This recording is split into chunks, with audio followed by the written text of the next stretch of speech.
ಹೊಸ ತಂತ್ರಜ್ಞಾನದಿಂದ ಡಿವಿಟಿ ರೋಗಿಗಳಿಗೆ ಎಂಡೋವ್ಯಾಸ್ಕ್ಯುಲರ್ ಕ್ಲಾಟ್ ರಿಮೂವರ್ ಚಿಕಿತ್ಸೆ ಮೂಲಕ ಜೀವರಕ್ಷಕವಾದ Narayana heart centre percutaneous endovascular aspiration thrombectomy ಚಿಕಿತ್ಸೆ ನಡೆಸಿ 10 ಜನರಿಗೆ ಹೊಸ ಜೀವನ ಒದಗಿಸಿದ ಆಸ್ಪತ್ರೆ.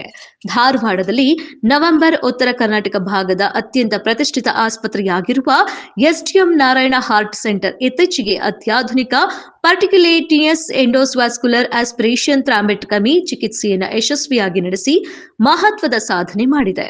ಈ ಚಿಕಿತ್ಸಾ ಕ್ರಮದ ಮೂಲಕ ಕೆಲವೇ ವಾರಗಳ ಅಂತರದಲ್ಲಿ ಆಸ್ಪತ್ರೆಗೆ ದಾಖಲಾದ 6 ಮಹಿಳೆಯರಿಗೆ ಹಾಗೂ 4 ಪುರುಷ ರೋಗಿಗಳಿಗೆ ನೋವಿನಿಂದ ಮುಕ್ತಿ ನೀಡಲಾಗಿದೆ. ಈ ನಿಟ್ಟಿನಲ್ಲಿ ಆಸ್ಪತ್ರೆಯ ಡೀಪ್ ವೇನ್ ಥ್ರೋಂಬೋಸಿಸ್ ರೋಗಿಗಳಿಗೆ ಜೀವ ರಕ್ಷಕವಾಗಿ ಮೂಡಿಬಂದಿದೆ.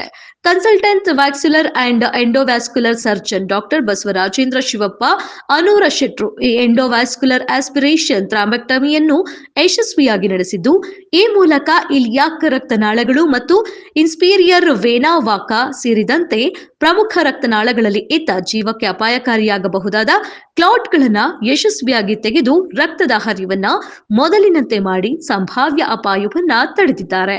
32 ರಿಂದ 67 ವರ್ಷ ವಯಸ್ಸಿನ 6 ಮಹಿಳೆಯರು ಗದಗ, ಕೊಪ್ಪಳ ಹಾಗೂ ಹುಬ್ಬಳ್ಳಿ, ಧಾರವಾಡದಿಂದ ಹಾಗೂ 28 ರಿಂದ 63 ವಯಸ್ಸಿನ 4 ಪುರುಷರು ಬಾಗಲಕೋಟೆ ಹಾಗೂ ಗದಗದಿಂದ ತಮ್ಮ ಕಾಲುಗಳನ್ನ ಇದ್ದಕ್ಕಿದ್ದಂತೆ ಕಾಲಿನಲ್ಲಿ ನೋವು ಮತ್ತು ಊತದ ಕಾರಣ ಆಸ್ಪತ್ರೆಗೆ ದಾಖಲಾಗಿದ್ರು. ಕಾಲಿನಲ್ಲಿ ನೋವು ಮತ್ತು ಊತ ಉಂಟಾಗುವುದು ಡಿವಿಟಿಯ ಸಾಮಾನ್ಯ ಲಕ್ಷಣವಾಗಿದ್ದು ಸಕಾಲಿಕ ಚಿಕಿತ್ಸೆ ನೀಡಲಾಗಿದೆ.